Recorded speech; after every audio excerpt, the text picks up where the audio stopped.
You wrote an op-ed. Reince Priebus, H.R. McMaster, Steve Bannon then reached out to you. Correct. And they wanted to hear more?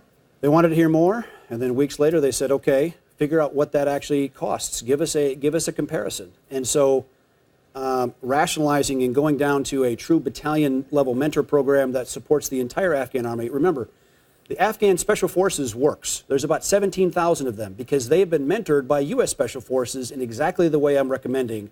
They used to do village stability operations. That works really well. Again, it was shut down by conventional Army generals.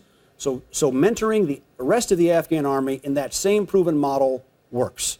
Second, giving them some air, give them some governance support so when the battalions order resupply, they get their food, their fuel, their ammunition, their parts on time. That's what you need to keep the Afghan forces afloat. All the rest, that goes from a $45 billion spend this year. Next year, the Pentagon needs over $50 billion, more than the entire UK defense budget. All that takes you down to less than 10. Less than 10 is what you say. $40 billion back to the Pentagon. So there's a lot of people that say just pull out of Afghanistan.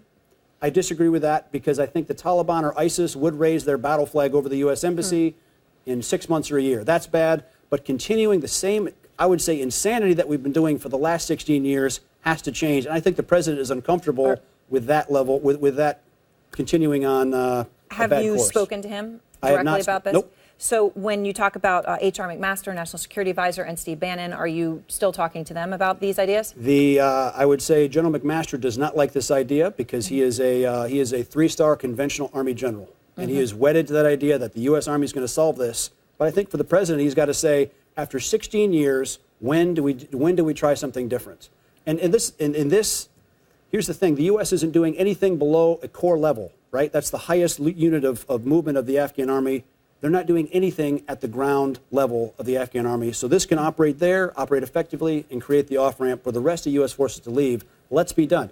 We're still losing Americans. There was 2 American kids killed last week in the first 30 days of their deployment. Enough. So Steve Bannon is more receptive to this? I think Steve Bannon and other folks, even in NSC, and even quite a few in Congress.